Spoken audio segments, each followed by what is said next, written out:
প্রথম পর্ব, সম্ভব ও অসম্ভব। সৌরজার কথা। এই কি রে, তুই যাবি না আমাদের সাথে? এই শু, কি রে ওঠ, আমরা কিন্তু এক্ষুনি বেরোবো। ওই সবেমাত্র তন্দ্রাটা একটু গাঢ় হয়েছে। রিমি এসে কানের কাছে এমন চিৎকার করলো যে আমি রীতিমতো ধড়মড়িয়ে উঠে বসে পড়লাম। আরে আরে কি কি হয়েছে, কি হলো? আমার এহেন প্রতিক্রিয়া দেখে রিমি আর ওর সাথে যে কজন এসেছে তারা প্রত্যেকেই হো হো করে হেসে উঠল। তারপর ওদের মধ্যে একজন হাসতে হাসতে বলল, এ কি রে শু, সেমিনার শেষ হতে হতেই তুই ঘুমিয়ে পড়লি? আমরা কোথায় ভাবলাম আমাদের লাস্ট কলেজ ট্রিপ, সবাই মিলে একসাথে মজা করব, আর তুই এই বিকেলেই শুয়ে পড়েছিস। আরে বাইরে আজ পার্টি হবে, চল চল। ওদের উৎসাহ দেখে আর কথাবার্তা শুনে আমি তো মনে মনে প্রমাদ গুনলাম। ঈদের পার্টি মানেই তো সেই 300 ডেসিবেলে গান চালিয়ে পাগলের মতো নাচ আর অনর্থক হই হুল্লোড়। ওসবে আমি নেই ভাই, কিন্তু এদের এখন সোজাসুজি না বললে কেউই শুনবে না, জোর করে আমাকে সেই নিয়েই যাবে। তার থেকে এখন বেরোই, সুযোগ বুঝে ঠিক কেটে পড়ব। ভাবতে ভাবতেই রিমি আবারও একবার ধাক্কা দিল। কি রে, যাবি তো নাকি? চল ওঠ। আমি বাধ্য মেয়ের মতো ঘাড় নেড়ে মিষ্টি হাসলাম। তোরা যা, আমি আসছি। সব কটা বেরিয়ে যাওয়ার পর আমি স্থির হয়ে বসে কিছুক্ষণ ভাবলাম, এবার কি করা যায়। এই হতচ্ছাড়া সেমিনার অ্যাটেন্ড করার জন্যে যদি না অতিরিক্ত নাম্বার পাওয়ার কোনো ব্যাপার থাকতো তাহলে আমি কখনো আসতাম না বর্ধমানের এই একটা অদ্ভুত জায়গায়। ঠিক বর্ধমান না কাটোয়ার মাঝামাঝি সেসবও তো জানি না, কিন্তু এরকম একটা জায়গায় যে কেউ কেন বিজনেস ইনস্টিটিউট খুললো আর কেনই বা এরকম একটা গুরুত্বপূর্ণ সেমিনার এখানেই হতে হলো আমি সত্যিই জানি না। যাই হোক, অনেক কষ্ট, অনেক লড়াই করে অবশেষে ফিনান্স আর অ্যাকাউন্টিংয়ে মাস্টার ডিগ্রিটা কমপ্লিট হতে চলেছে। এবার শুধু একটা ভালো চাকরি পেলেই হলো। এইসব অশ্লীল পার্টি আর নাচ গান করার সময় বা ইচ্ছে কোনোটাই আমার এই মুহূর্তে নেই। তাই এসব থেকে বাঁচতে হলে চুপচাপ কেটে পড়তে হবে। যা ভেবেছিলাম তাই, সবকটা এখনই প্রায় লাফালাফি জুড়ে দিয়েছে দেখে চুপচাপ আমার একটা নোটবুক নিয়ে বেরিয়ে পড়লাম আমাদের হোস্টেল থেকে। আসলে এই জায়গাটা এতটাই গ্রামের ভেতরে যে তেমন হোটেলের ব্যবস্থা নেই, তাই ওই ইনস্টিটিউটের হোস্টেলেই আমাদের থাকার ব্যবস্থা করা হয়েছে। আসলে একদিনের ব্যাপার, তাই হয়তো হোস্টেল কর্তৃপক্ষ তেমন কোনো নিয়মনীতি চাপায়নি। শুধু আমাদের ইউনিভার্সিটি নয়, আরও বেশ কিছু জায়গা থেকেও ছাত্রছাত্রীরা এসেছে। আসলে ক্যাম্পাসিংয়ে চাকরির সুযোগ পাওয়াটা সবার কাছেই বেশ গুরুত্বপূর্ণ, তাই দূরে হলেও অনেকেই এখানে এসেছে। কিন্তু এসব আড্ডা, হই হুল্লোড় এসবের থেকে আমি কিছুটা দূরে থাকাই পছন্দ করি। আসলে ছোটবেলায় বাবা মাকে হারিয়ে অনাথ আশ্রমে বড় হওয়া প্রত্যেকটা বাচ্চার কাছেই জীবনের যুদ্ধটা আর 5টা সাধারণ মানুষের থেকে অনেকটা আলাদা, অনেক বেশি কঠিন। আর তাই নিজের পড়াশোনা আর তার জন্য প্রয়োজনীয় অর্থ সংকুলান, এর বাইরে অন্য কিছু করা বা ভাবা সত্যিই আমার কাছে বিলাসিতা। অবশ্য এর জন্যে আমি যে খুব দুঃখিত বা নিজের ভাগ্যকে দোষ দিয়ে যাচ্ছি তা কিন্তু একেবারেই নয়। শুধু ওই স্বাচ্ছন্দ্য আর বিলাসিতার থেকে আমি নিজেকে একটু দূরে রাখার চেষ্টা করি, এই যেমন এখন করছি। তবে যতই যাই বলি, গ্রামটা কিন্তু বেশ সুন্দর। দুপাশে সবুজ মাঠ, মাঝে মধ্যে ছোট ছোট বাড়ি, একপাশে নদী আর নদীর ওপারে অস্তমিত সূর্য। এদিককার জায়গাটা বেশ ফাঁকা দেখে নোটবুক খুলে বসে পড়লাম স্কেচ করতে। এটা বলতে গেলে আমার একটা অভ্যাস, যখনই কোনো দৃশ্য ভালো লাগে বসে পড়ি খাতা পেন্সিল নিয়ে। বাস্তব আর কল্পনা মিলেমিশে তৈরি হতে থাকে পেন্সিলের আঁচড়ে সৃষ্ট দৃশ্যপট। কিন্তু আঁকতে আঁকতে কখন যে সূর্যদেব পাটে বসেছেন খেয়ালই করিনি। এর মধ্যেই কেমন ঝপ করে অন্ধকার নেমেছে চারদিকে। আর তার থেকেও বেশি অদ্ভুত হলো জায়গাটা কেমন একটা অস্বাভাবিক রকমের নিস্তব্ধ। এমনকি একটা পাখির ডাকও শোনা যাচ্ছে না। না, তাড়াতাড়ি ফিরতে হবে এবার। সন্ধ্যের অন্ধকার এবার ভালোই ঘনিয়ে আসছে চারদিকে। ভেতরে ভেতরে কেমন যেন একটা অস্বস্তি হতে শুরু হয়েছে। জায়গাটা বড্ড বেশি থমথমে, নিঝুম, নিস্তব্ধ। সবেমাত্র আমি ফেরার পথে পা বাড়িয়েছি, অমনি হঠাৎ চারদিকে অন্ধকার করে শুরু হলো এক তীব্র ঝড়। মুহূর্তের মধ্যে চারদিক ধুলোয় ঢেকে গেল, আর তারপরেই প্রচণ্ড আলোর ঝলকানি, আর পর মুহূর্তেই প্রচণ্ড শব্দে বাজ পড়ে শুরু হলো মুষলধারে বৃষ্টি। একে আঁধার, তার মধ্যেই ভীষণ দুর্যোগে আমার এবার সত্যিই বেশ ভয় করতে লাগলো। কোনো রকমে একটা গাছের তলায় আশ্রয় তো নিয়েছি, কিন্তু এই অন্ধকারে, এই অচেনা জায়গায় রাস্তা চিনে হোটেলে ফিরতে পারবো তো? আশেপাশে একটা মানুষ তো ছাড় কোনো প্রাণের চিহ্ন মাত্রও নেই। তার উপর কাছেই থাকবো বলে ফোনটাও তো নিয়ে বেরোইনি। কি হবে এবার যদি সত্যিই ফিরতে না পারি? কি করব তখন? তখনই হঠাৎ এই ঝড় বৃষ্টির মধ্যেও একটা অস্ফুট শব্দ শুনতে পেলাম আমি। শব্দটা ক্রমাগত হয়েই চলেছে। ভালো করে কান পেতে শুনে মনে হলো কারো একটা কান্নার শব্দ। ঠিক কান্না নয়, কান্না মেশানো চাপা গোঙানির শব্দ। যে গাছের তলায় আশ্রয় নিয়েছি সেখান থেকেই এদিক ওদিক ভালো করে দেখতে কিছুটা দূরেই হঠাৎই একটা ছোট্ট আলোর ফুলকি চোখে পড়ল। তার সাথে মনে হলো 2 বা 3 জনের আবছা অস্পষ্ট ছায়ামূর্তি। হাতে লণ্ঠন বা কিছু একটা রয়েছে, কিন্তু 3 জনেই বেশ তাড়াহুড়ো করে কোথাও একটা যাচ্ছে। এই জনপ্রাণীহীন জায়গায়, এই দুর্যোগের মধ্যে অন্ধকারে এতক্ষণ পর অন্তত কিছু মানুষকে দেখে মনের মধ্যে কেমন যেন একটা আশা জেগে উঠল। আর কিছু না হোক, অন্তত হোস্টেলের রাস্তাটুকু জানার জন্যও তো ওনাদের সাহায্য দরকার। তাই আর কিছু না ভেবে ওই আলো লক্ষ্য করেই এগোতে শুরু করলাম। একে এই অন্ধকার, তার উপর গ্রামের কাদা ভর্তি পিচ্ছিল রাস্তা।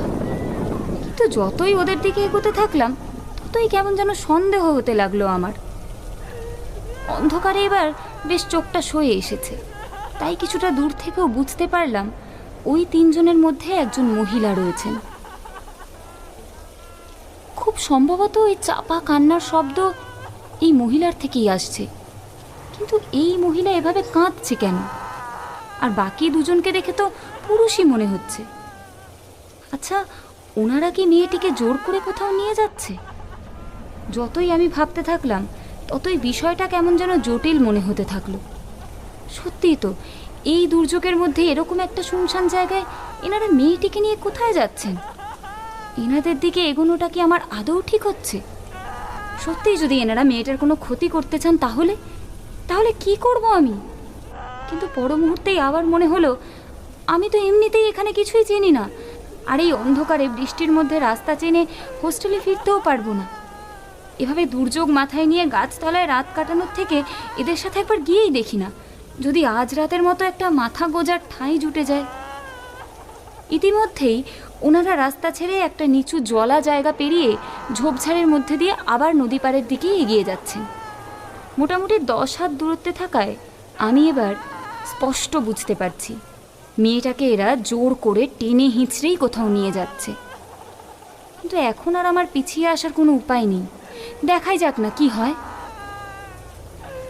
যদি সত্যিই এরা মেয়েটার কোনো বড় ক্ষতিই করতে চায় তাহলে তো ওকে বাঁচানোর চেষ্টা অন্তত আমায় করতেই হবে। এতটা এগিয়ে আমি আর খালি হাতে ফিরবো না। এসব ভাবতে ভাবতেই হঠাৎ দেখি কিছুটা দূরে নদীর প্রায় পাড় ঘেঁষেই একটা ছোট্ট চালা ঘর, আর সেই দিকেই ওরা দ্রুত পায়ে এগিয়ে যাচ্ছে। কৌতূহলী হয়ে ওদের পিছনে আমিও এগোতে থাকলাম, কিন্তু এবার আরও বেশি দূরত্বে, আরও বেশি সাবধানে। বৃষ্টি এতক্ষণে বন্ধ হয়েছে, কিন্তু মেঘের গর্জন আর ঝোড়ো হাওয়া দুটোই এখনও একই রকম বিদ্যমান। এই জায়গাটা নদীর চড়াতেই কোথাও, যেমন ফাঁকা তেমনি এত কাদা যে ঠিকমতো হাঁটাও যাচ্ছে না। মেয়েটাকে নিয়ে গিয়ে ওই ঘরের সামনেই পিচ মোড়া করে বসিয়ে বাকি 2 জন কারোর জন্যে অপেক্ষা করতে দাঁড়িয়েছে দেখে আমি তাড়াতাড়ি একটা ঝোপের আড়ালে লুকিয়ে পড়লাম। এই জায়গাটায় বেশ আলো আছে, ওই ঘরের চারদিকেই ছোট ছোট ধুনি জ্বালানো আছে, আর এই এলোপাথারি ঝোড়ো হাওয়ায় ওগুলো বেশ ভালোভাবেই জ্বলছে। ওই আলোতেই এবার আমি স্পষ্ট দেখতে পেলাম মেয়েটার হাত পা আর মুখ শক্ত করে কাপড় দিয়ে বেঁধে রাখা আছে, আর বেচারি ভয়ে রীতিমতো কাঁপছে।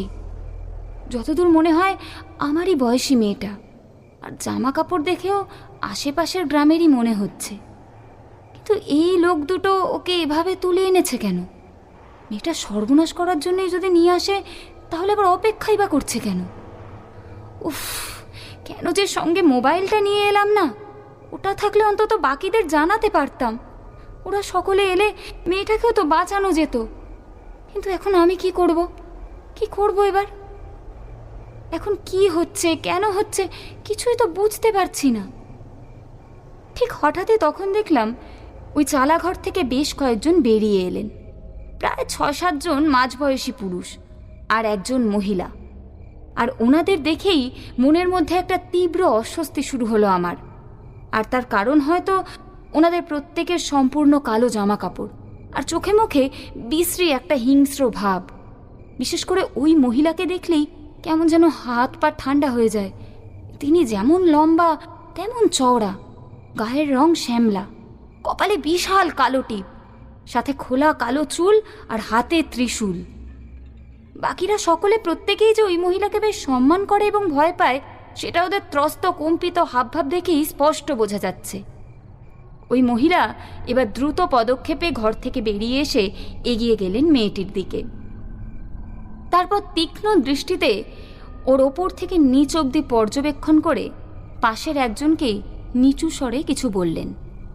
আর তারপরেই চতুর্দিক কাঁপানো বিভৎস কণ্ঠস্বরে চেঁচিয়ে উঠলেন, প্রসাদ তৈরি, আয়োজন সম্পূর্ণ করো। সঙ্গে সঙ্গে বাকিরা সকলে মেয়েটিকে টেনে নিয়ে চালাঘরের একটা খুঁটির সাথে বেঁধে ফেলল। আর অদূরেই নদীর পাড়ে শুরু হলো দ্রুত গতিতে খোঁড়ার কাজ। আর ওই মহিলা ওই সদ্য খোঁড়া গর্তের আশেপাশে কী সব বিড়বিড় করতে লাগলেন। এসব কি হচ্ছে এখানে? কিচ্ছু বুঝতে পারছি না। ওই মহিলাকে তো দেখে মনে হচ্ছে কোনো তান্ত্রিক, কিন্তু কিন্তু এই মেয়েটার সাথে এরা কি করবে? আর প্রসাদ মানে কিসের প্রসাদ? এই কোথায় এসে পড়লাম আমি? না না না, এখন এসব ভাবলে হবে না। ওরা সকলেই এখন গর্তের আশেপাশে রয়েছে।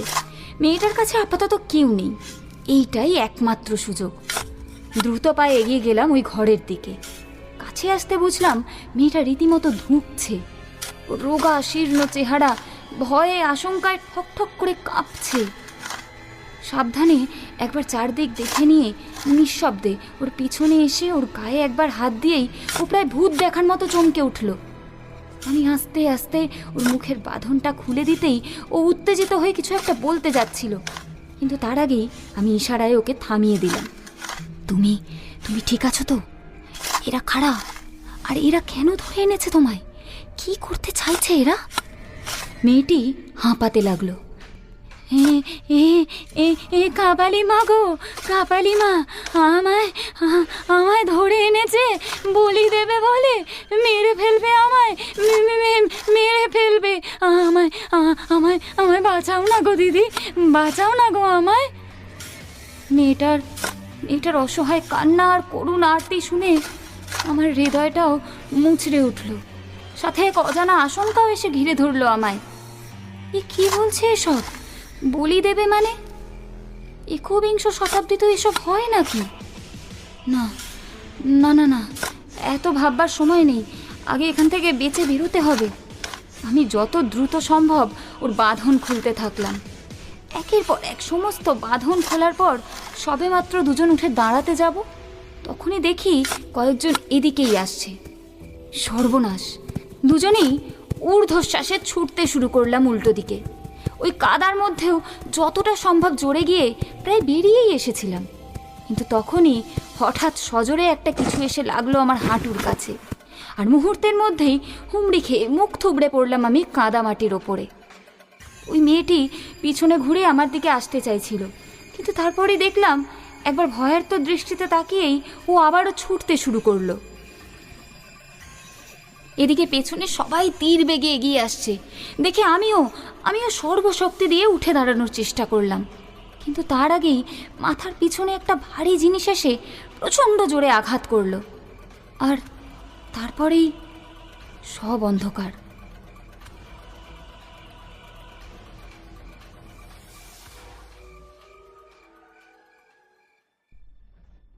এই মেয়ে, ওঠ।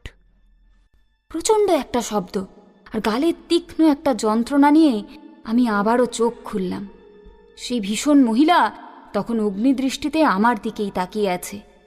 ভয়ে যন্ত্রণায় এমনিতেই আমার হাত পা ঠান্ডা হয়ে গেছে, কিন্তু নড়াচড়ার চেষ্টা করতেই বুঝলাম ওই মেয়েটির মতোই এবার আমাকে ওই একই জায়গায় বেঁধে রাখা হয়েছে। তুই তুই আমার কাজে বাধা দিবি, তাই না? আমার পুজোয় বাধা দিবি? চল, তোকেই আজ দেবতার প্রসাদ বানাবো। হাতটা পিছমোড়া করে বাঁধা অবস্থাতেই আমায় টানতে টানতে নিয়ে গেলেন উনি ওই গর্তের সামনে। তারপর আবারও কী সব বিড়বিড় করতে শুরু করলেন। আমি বুঝতে পারছি, পরিষ্কার বুঝতে পারছি যে আমার সাথে ঠিক কী ঘটতে চলেছে। তবুও সর্বশক্তি দিয়ে আমি চেঁচিয়ে উঠলাম, আপনারা এখানে মানুষ খুন করছেন? একবারও ভেবেছেন পুলিশ এসব জানলে কি হবে? আমি না ফিরলে কিন্তু আমার বন্ধুরা পুলিশে খবর দেবে। হ্যাঁ, তখন আপনারা কি করবেন? কিন্তু আমার কথা শেষ হতেই ওনারা প্রত্যেকে সমস্বরে হেসে উঠলেন, আর ওই তান্ত্রিক মহিলা তো হাসতে হাসতে আমার ঘাড় শক্ত করে ধরলেন। এটা নিশীথপুরের মহাশ্মশান, বুঝেছিস? কোনো পুলিশের বাবার ক্ষমতা নেই এই নদীর চড়া থেকে তোর লাশ খুঁজে বার করবে। আজ তো তোকে এখানেই মরতে হবে। কেউ বাঁচাতে পারবে না তোকে, কেউ না। জীবনে এত ভয় এর আগে আমার কখনো হয়নি। সত্যিই কি জীবনটা এভাবে শেষ হয়ে যাবে আমার? তবু তো একজনের প্রাণ বাঁচিয়েছি আমি। পর মুহূর্তেই অনুভব করলাম আমার বাঁ হাতের কবজির কাছে ঠান্ডা কিছুর স্পর্শ, তার সাথে জোরালো একটা যন্ত্রণা, আর তারপরে পিছন থেকে অতর্কিত একটা ধাক্কায় আমি সোজা গিয়ে পড়লাম ওই গর্তের মধ্যে। প্রায় 6 ফুটের মতো উঁচু গর্ত, কাদা জলে হাঁটু ডুবে গেছে। কিন্তু নিজের বাঁ হাতের দিকে তাকাতেই পরক্ষণে শিউরে উঠলাম আমি। কবজিতে আড়াআড়িভাবে একটা গভীর কাটা, সেখান থেকে টপ টপ করে রক্ত ঝরে পড়ছে আঙুল বেয়ে। ওপরে সকলে পৈশাচিক উল্লাসে বারবার হেসে উঠছে। আমি প্রাণপণে চেষ্টা করছি কোনোভাবে উঠে আসার, যদি কোনো উপায় থাকে। কিন্তু এবারে শরীর জবাব দিতে শুরু করেছে। আর দাঁড়াতে পারছি না, মাথাটা ঘুরছে, হাতে অসহ্য যন্ত্রণা শুরু হয়েছে। কিন্তু তখনই হঠাৎ ওপরে সকলের সমস্ত উল্লাস, সমস্ত শব্দ নিমেষের মধ্যে স্তব্ধ হয়ে গেল। সমস্ত চেতনা অবরুদ্ধ হওয়ার আগে শুধু শুনতে পারলাম প্রচণ্ড একটা বজ্রপাতের শব্দ, আর তার সাথেই ওই মহিলার গলার ভয়ার্ত একটা চিৎকার, যুবরাজ! জানি না আমি কোথায়, জানি না আমার সাথে ঠিক কি হয়েছে। আমি কি আদৌ বেঁচে আছি? প্রাণপণ চেষ্টা করে চোখটা যখন খুললাম, চতুর্দিকে শুধু অন্ধকার, নিকষ কালো অন্ধকার। বৃষ্টির তীক্ষ্ণ ফোঁটাগুলো শুধু ঝরে পড়ছে আমার সারা শরীরে। কিন্তু চারপাশটা এরকম দুলছে কেন? সব দুলছে কেন? ধীরে ধীরে এবার বুঝলাম চারপাশটা নয়, আমিই আসলে দুলছি। কেউ কোলে নিয়ে যাচ্ছে আমায় কোলে নিয়েই সে হাঁটছে এই ঘোর দুর্যোগের মধ্যে, এই নিকষ কালো অন্ধকারে।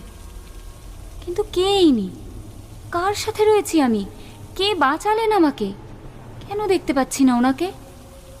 আরও কিছুক্ষণ পর বুঝলাম কালো বর্ষাতিতে ওনার সমস্ত শরীরটা ঢাকা রয়েছে, এমনকি মুখের ওপরটাও।